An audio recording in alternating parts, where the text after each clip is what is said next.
thousands of migrants crossed into the U.S. Crisis at the border. The worsening crisis at the southern border. Texas governor has declared an invasion of the southern border. We've had an invasion on our border for 3 straight years. It's clear that this administration's border security strategy is a complete and utter failure. That's not the American dream. That's an American nightmare. Is America really being invaded by illegal migrants, or are right-wing commentators just grossly exaggerating? The number of people, mostly young men, pouring through the border is far bigger than any army, but still, is the word invasion really justified? In a moment, we'll hear from Rodney Scott, who used to be in charge of protecting all of America's borders before being essentially pushed out by the Biden administration. But first, let's look at that term invasion and the facts and figures causing so much alarm. Usually, when we hear the word invasion, we think of an army in uniform crossing a border after a declaration of war. What's happening on America's southern border doesn't tick all those boxes, but the sheer number of people crossing illegally into the United States has some feeling this is an invasion all the same. Last month, Border Patrol encountered 210,000 people crossing the border illegally, and that's just the third highest figure ever. The second highest was in December last year, 222,000. And the highest number of illegal crossings was in May last year at 224,000. Now, these levels were all reached under Joe Biden, who took over from Trump in January 2021. Complete and total mayhem. The Biden era is very different to the average. Between 2010 and 2020, Border Patrol usually encountered around 500,000 people crossing illegally every year, with the exception of 2019, which saw a surge of close to 1 million. Even then, it dropped back below under 500,000 the following year. Since President Biden has been in office, the number of illegal crossings has exceeded 2 million every year, a more than fourfold increase. Perhaps America should have expected that, given what Biden said during campaigning. I would, in fact, make sure that we immediately surge to the border. All those people are seeking asylum. And he certainly made that happen. The number of undocumented people living in America is officially estimated to be 11.5 million. But that was back in 2018. It's now believed to be much, much higher. So, where are they all coming from? It's more varied than you might think. In the Mexican city of Tijuana, for example, just over the border from San Diego, officials noted 65 nationalities. Here are the top 10 points of origin in reverse order: Haiti, Ecuador, Peru, Honduras, Guatemala, Colombia, Nicaragua, Venezuela, Cuba, and at number 1, Mexico. Notably, the number of Venezuelans is surging. 50,000 in September, the biggest non-Mexican group ever.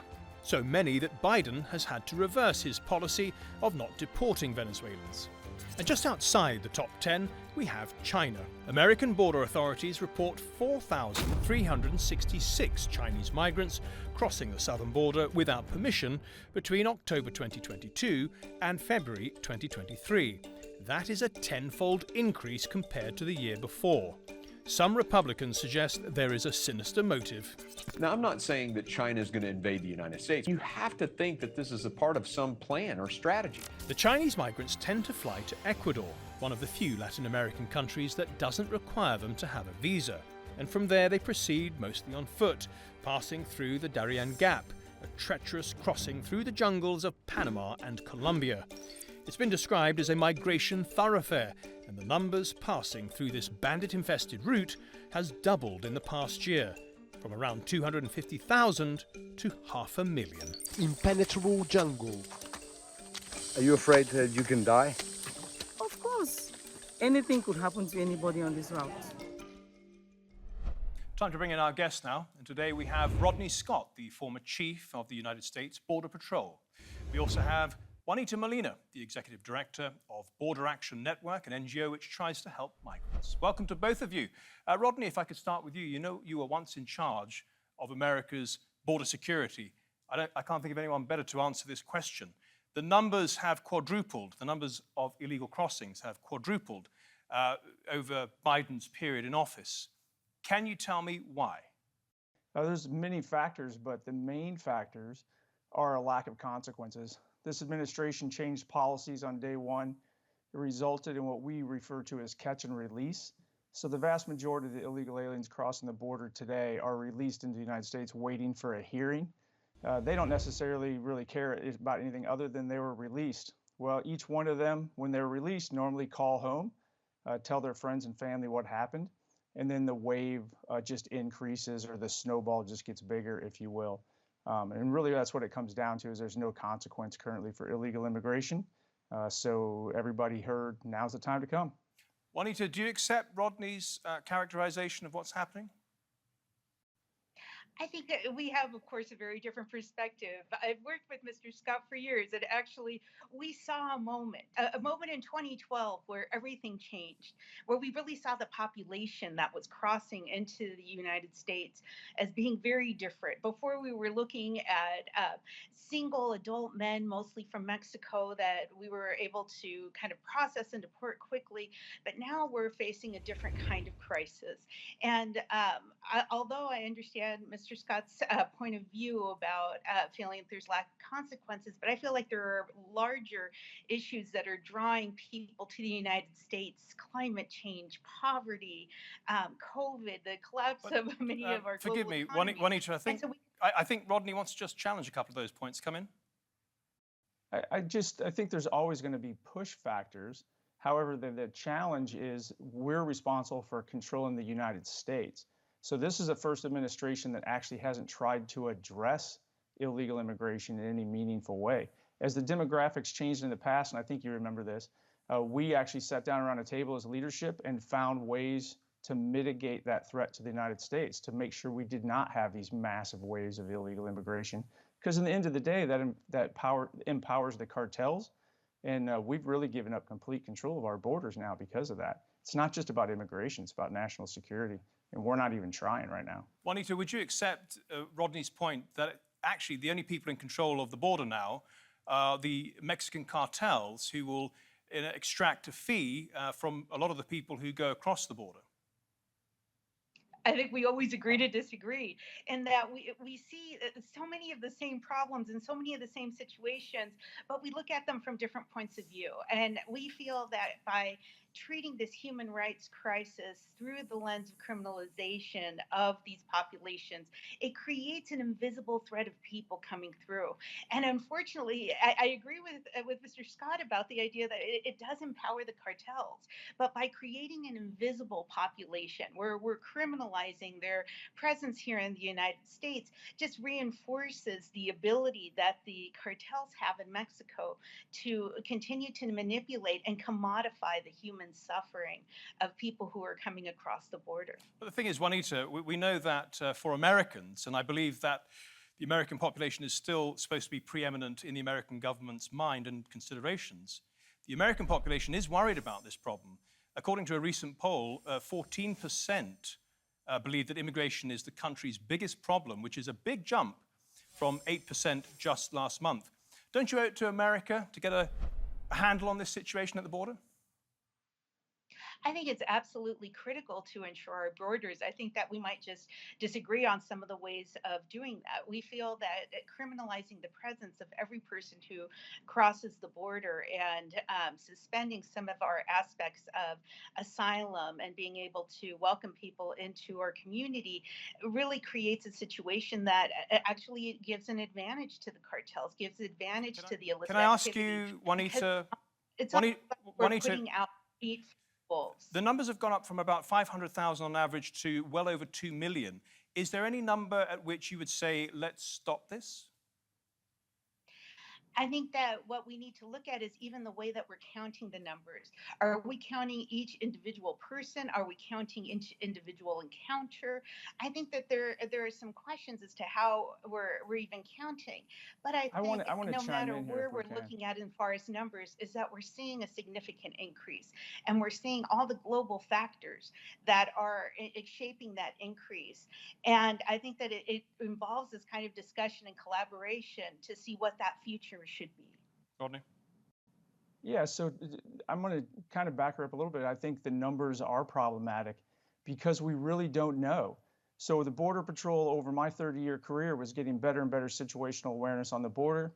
Border Patrol's main function is to help support legal immigration by stopping illegal immigration. But today, this massive wave of illegal aliens coming across the border is preventing Border Patrol from even patrolling the border. Even with that, they've documented over 1.6 million known gotaways, people that tried to avoid Border Patrol. And we've seen them on camera. They're just out of agents. They can't respond. But there's hundreds of miles, there's hundreds of miles of border that are completely unpatrolled today. And that is just chaos that fuels the cartel. In the last administration, we came up with a strategy that was working, and we made sure that due process was reestablished in the asylum process, so that people that needed asylum literally could get it. That was the Remain in Mexico program. All it did was make sure that people were not released into the U.S. until a judge adjudicated their case. That program weeded out 80% of the fraud in the asylum process. People need to understand that when you have loopholes, criminal elements and nefarious people that don't have legitimate claims will try to take advantage of it. I think it's the government's job to help shut those down. We had processes in place. The Biden administration tore down every effective program that was weeding out the fraud and minimizing the illegal activity on the border, which if we could have kept that going in the right direction, it would have empowered the conversation about legal immigration and modifications to that would need to take place. Rodney, a real quick follow-up before I get to Juanita and our final couple of questions. Why do you think the Biden administration did away with all those tools that you've just mentioned? And I really want to get to the accusation that the Biden administration is trying to change the country and the demographics of the country so that his party, the Democratic Party, will stay in power thanks to the support of the new wave of people that come into the United States. I hate to speculate. I'll just give you my firsthand experience. I've talked to people that in the administration that literally kind of just have this utopian global mindset, and they really don't understand second and third level effects. But in their heart, they think they're really helping people. They just refuse to look at the damage that it's really truly creating. But I also had conversations with people that really do want to change America, and it really was about the politics and preserving congressional seats, because the illegal aliens can't vote, but they're still counted in our census, and that helps secure and or expand congressional seats in certain districts. But I don't want to get too much into speculating on other people's last question for you, Juanita. We're running out of time. I understand that you and your NGO would like to help migrants and that you recognize that they're coming from some very desperate countries. But when you look at the United States today, you see $30 trillion debt, 500,000 people homeless, 100,000 drug overdose deaths a year. I mean, your country, doesn't it need to get itself sorted out before it brings in new people who are destitute? I think that this is something that's always been a concurrent process for the United States. We are a country of immigrants. And I mean, if you look just at the fundamental numbers of economics, our birth rate alone is not able to address our workforce needs for the future. And so the need for lawful immigration and being able to absorb people into our society is absolutely critical. Juanita Molina and Rodney Scott, thank you both for your contributions to the Nexus today. Much appreciated. Okay, we've looked at the big picture policy issues. Now let's hear from an individual who's been personally affected by this crisis. Now, Tammy Noble's autistic daughter, Kayla, was raped and murdered by an undocumented migrant who allegedly had links to the notorious MS-13 gang. She told her story recently in front of Congress. She loved to smile and laugh. She always kept her friends close and never forgot anyone. She was kind, caring, thoughtful, and funny. She loved life and God. Kayla's murderer was apprehended by Border Patrol crossing illegally into the U.S. at the southwest border. He was a 16-year-old known gang member affiliated with MS-13 in El Salvador. The MS-13 motto is kill, rape, and control. Well, we'll be heading to the border in just a moment to hear from Auden Cabello, the video journalist who filmed these extraordinary scenes, which have been viewed well over 25 million times. But first, let's see how this story is being reported in the US media. And you'll notice that things are now so out of hand that politicians from both the left and the right are deeply worried.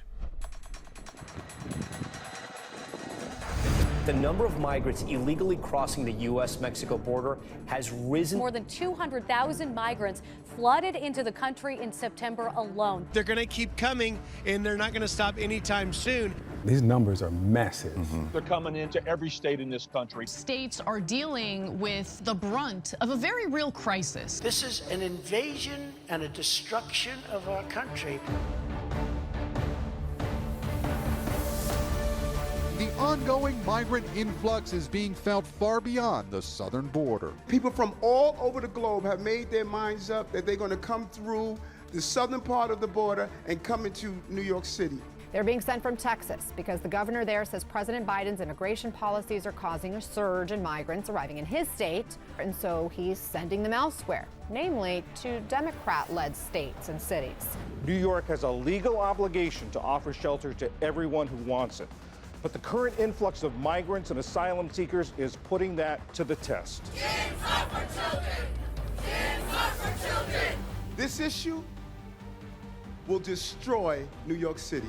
Oh, you're not welcome! We don't know anything about these people. It's not our responsibility. You know, come on. No one's giving me free food. No one's giving me free housing. And it's not just New York. Boston and the entire state is facing a migrant crisis. Chicago is approaching a breaking point. 19 buses have arrived in LA since the middle of June. The Texas governor says he will continue busing migrants to sanctuary cities to relieve border towns. It's caused by one person, Joe Biden. This is about politics. It's clear that this administration's border security strategy is a complete and utter failure. I'm extremely pro-immigrant. We should also not be allowing people in the country if they're breaking the law. Drugs are pouring in. Criminals are pouring in. We're seeing violence, sex abuse, rape claims. Growing numbers are against this migrant crisis, and they want the Democrats to do something about it. The Biden administration has announced it is waiving more than 24 federal laws to add on to the border wall in southern Texas. It's a sharp policy shift for a president who once called a wall spanning the southern border a waste of time. There will not be another foot of wall constructed on my administration. The Biden administration is going to continue building President Trump's wall. We had the strongest border in history, and now we have, I think, the worst border in the history of the world. Never in my life have I had a problem that I did not see an ending to. I don't see an ending to this. I don't see an ending to this. Okay, let's bring in our second panel now, and we have two guests who live either side of the US-Mexican border. Adolpho Telles is the chair of the El Paso County Republican Party, and Auden Cabello is a photographer who lives in Ciudad Acuña on the Mexican side. Auden, if I could start with you. You've been in the news lately for your extraordinary video that you've been posting online, and the fact is it's been picked up by the richest man in the world, Elon Musk, who paid a visit to your area. Tell us about that. Yeah, that's correct. So just a little bit of my story. I am a U.S. citizen living on the Mexican side. My wife is from Mexico, and for the past 5 years, I've been trying to do the legal process of getting her U.S. residence. And since then, I've been documenting all the crossings here at the border, mainly in Acuña and Del Rio when we had the 15,000 Haitians. And then this has never stopped. It continued through Piedras Negras and Eagle Pass. And I've been documenting the crossings over there. And here recently, when Elon Musk visited Eagle Pass, I was there. And prior to his visit, I had filmed 3,000 migrants cross all at once through the Rio Grande. And one of those videos caught the attention of Elon Musk, and he shared it. It was posted on X. And to date, it has over 26 million views. And since then, I still been documenting these arrivals at Piedras Negras.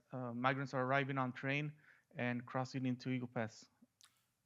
From your perspective, as an American citizen, but seeing things from the Mexican side of the border, you see it as chaos. Yes, that's correct. Again, my story, I think it reflects a lot of families here on the border, where we're U.S. citizens. We're trying to get our relatives across legally. And at the same time, we're seeing thousands cross over illegally and get a free pass into the country. Just last night, I spoke to an individual from Ecuador.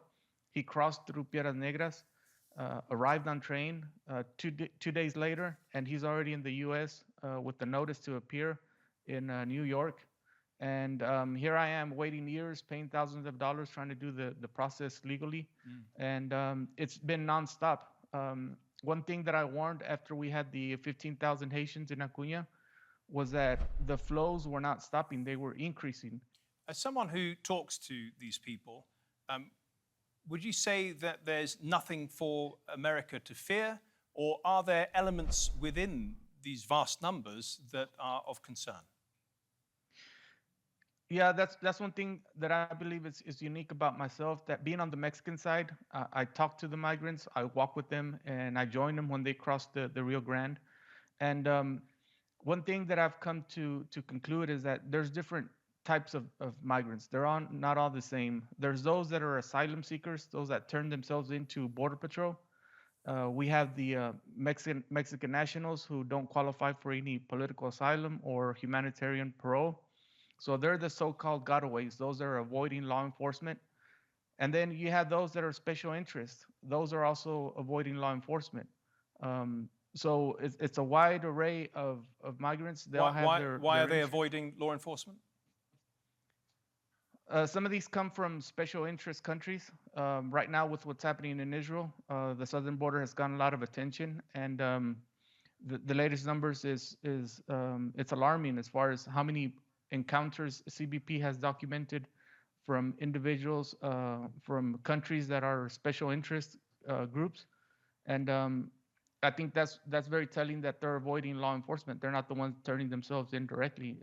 Their interests might not be the same as those of Venezuelans who are seeking asylum, or Mexicans who simply want a better paying job. So it's a wide array of migrants and how to categorize them. And I think that's one of the impacts that the lawmakers in the United States are going to have, that task of breaking it down and implementing a policy that affects all of them. Okay. Adolpho, across the border, what are your experiences? Well, I used to go to Ciudad Juarez with regularity when I was working, because I had clients down there, and having lunch there, having dinner there was a normal situation. Today, we don't do that because we're concerned as to not necessarily with Mexican people there, but with all the immigrants that are on that side of the border. Obviously, the border here also is being invaded with regularity. We have people that are crossing legally and illegally. There continues to be, and I think it's increasing, concern about the immigrants that are getting here, that are coming here, primarily because the government really has no way to vet these individuals. You take a person you pick a country, and there's no historical information that we have access to. So there's a lot of concern about people that are coming across. I happen to have a ranch in Paso County, east of Fort Stockton. I found that interesting. And I have grandchildren that ride four-wheelers around. It worries me because we find sign of people that have walked through there. And obviously, if they're going through there, they're doing it illegally. So the issue in the city is the same thing. We have people that are crossing. We see them in the streets. We don't know if they've been vetted or they've just mixed in with the people that they have talked to Border Patrol already, and the concern is we stay away from them today, or a lot of people do. And Texas's governor has made special efforts to bust them out and move them out into Democrat-run cities and states. Do you think that's the right thing to do? Well, those Democrat cities have called themselves, a city that's welcoming anybody. And I think it's exactly the right thing to do, because now that the Democrat cities are raising a stink, our president has decided to do something. It's like a flea on an elephant's hiney is what he's trying to accomplish. But at least he's doing something, and I'm hoping that's the start of something else. Do you mean extend the wall, and as he promised he would not do? That's exactly right. He's made a lot of promises that he's never completed, and this is just another one. Yeah, and you feel it's the pressure from the Democrat politicians, his colleagues, if you like, that has made him do that? When people from New York are coming to the border or going into Mexico because they're upset with the impact on their cities, without a doubt, they're putting a lot of pressure on the president.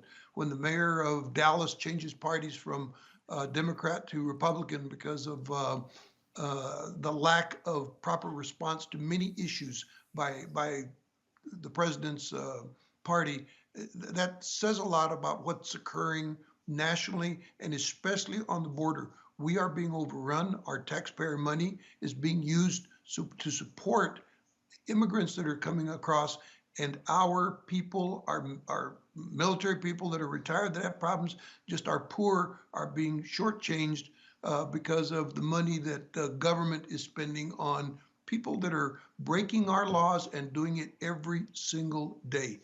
Adolpho Telles and Auden Cabello, thank you so much for your contributions to Nexus today, much appreciated. And thank you at home and on your phones for watching. If you want to see this episode or any of our previous episodes, do go to our channel on YouTube, just type in Nexus TRT World. Till next week then, goodbye.